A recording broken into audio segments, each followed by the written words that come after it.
नमस्कार, स्वागत है अभी सभी का फिर से हमारे नए वीडियो में। आज हम लोग फिर से श्री गुरु जी जीवन प्रसंग के पुस्तक को वहाँ मेरी जरूरत नहीं यह शीर्षक लेकर के आए हुए हैं। आशा करते हैं आप सभी अच्छे होंगे। अगर संयोग संग काम में लगे हुए होंगे, आपके लिए दो पुस्तक अभी चल रही है, श्री गुरु जी जीवन प्रसंग और पत्र स्वरूप श्री गुरु जी। श्री गुरु जी जीवन प्रसंग हमारे सभी अनपेड मेंबरशिप के लिए है, जो सब सब्सक्राइबर्स के लिए है, और हम पत्र स्वरूप श्री गुरु जी पेड मेंबरशिप वालों के लिए है। तो आप उसमें ज्वाइन कर सकते हैं और उसमें भी सुन सकते हैं श्री गुरु जी के द्वारा लिखा गया सभी पत्र जो जीवन भर में किसी को लिखे हैं, जैसे प्रधानमंत्री जी को गए, किसी को बाहर विदेशों में लिखे हैं। तो कई सारे पत्र लिखे हैं। थोड़ा सा उसकी हिंदी और टफ है, फिर भी हम प्रयास कर रहे हैं उसको सरल भाषा में आपके समक्ष प्रस्तुत करने का, और आशा करते हैं कि आपको वो भी अच्छी लगेगी जिससे ये अच्छी लग रही है। वहाँ मेरी जरूरत नहीं यह शीर्षक है। श्री गुरु जी के प्राणमुखी जीवन श्री गुरु जी के प्रसिद्धि प्राणमुखी जीवन की एक आंखों देखी घटना याद आती है। सन 1952 में प्रयाग में महाकुंभ के अवसर पर एक विशाल गोरक्षा सम्मेलन का आयोजन किया गया था। राजश्री श्री पुरुषोत्तम दास जी टंडन उनके अध्यक्ष थे। उस सम्मेलन के आयोजन में संत प्रवर श्री प्रभुदत्त जी ब्रह्मचारी थे, और संत प्रवर जो थे प्रभुदत्त जी ब्रह्मचारी वहां पर उपस्थित थे। उक्त सम्मेलन में 10 लाख से भी अधिक देव भक्त नर नारी एकत्रित थे।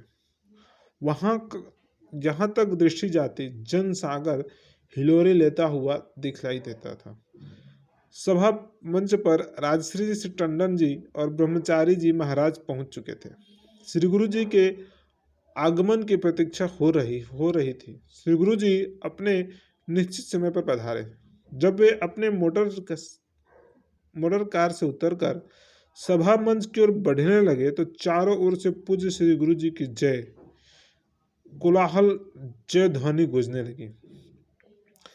अपनी जय ध्वनि सुनते ही श्री गुरु जी के जैसी बिजली सी करंट लग गई।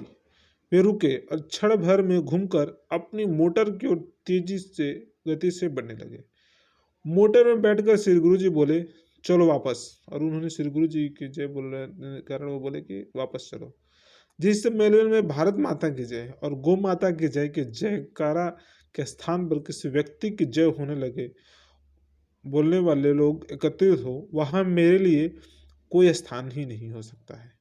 वहाँ मेरी कोई ज़रूरत ही नहीं है, ऐसा उन्होंने कहा कि हम व्यक्ति के लिए नहीं है और हमारी भारत माता की जय और गौ माता की जय ऐसी जानकारी होनी चाहिए।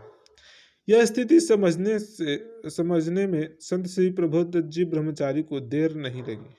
उन्होंने उपस्थित जन समुदाय को शांत कराया और गौ माता की जय के नारे लगवाए। स्वयं दौड़कर श्री गुरु जी को पकड़ा और श्री गुरु जी को यह आश्वासन दिया कि अब भारत माता की जय और गौ माता की जय के नारे लगाएंगे। ऐसा श्री प्रभुदत्त जी महाराज ने समझ लिया, ब्रह्मचारी जी ने समझ लिया और उसको समझ करके वापस उनको बुलाया और कहा कि अब भारत माता की जय होगी और गौ माता की जय होगी, आपके नारे नहीं देंगे।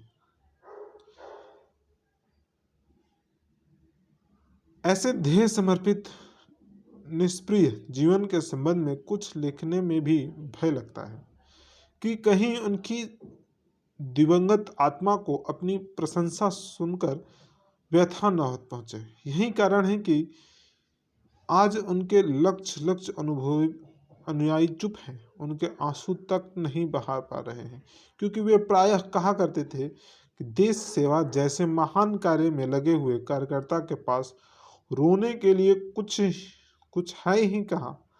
यदि मौत के समय कार्य की फुर्सत मिली तो अपनी गलतियों पर भी भरकर रो लेंगे और अगले जन्म में पुनर्जन्म पुनरावृत्ति न करने का संकल्प करते हुए अपनी काया को शांत हो जाने देंगे। ऐसे श्री गुरु जी बोलते थे कि अपने पास समय नहीं है कि हम यह सोच सके कि क्या गलतियां की हैं, क्या गड़बड़ी की हैं। ऐसे व्यक्तित्व थे श्री गुरु जी के। तो आशा करते हैं वीडियो अच्छा लगा होगा। अच्छा लगे तो चैनल को सब्सक्राइब कीजिए, लाइक कीजिए, शेयर कीजिए। चलिए मिलते हैं फिर से अगले वीडियो में।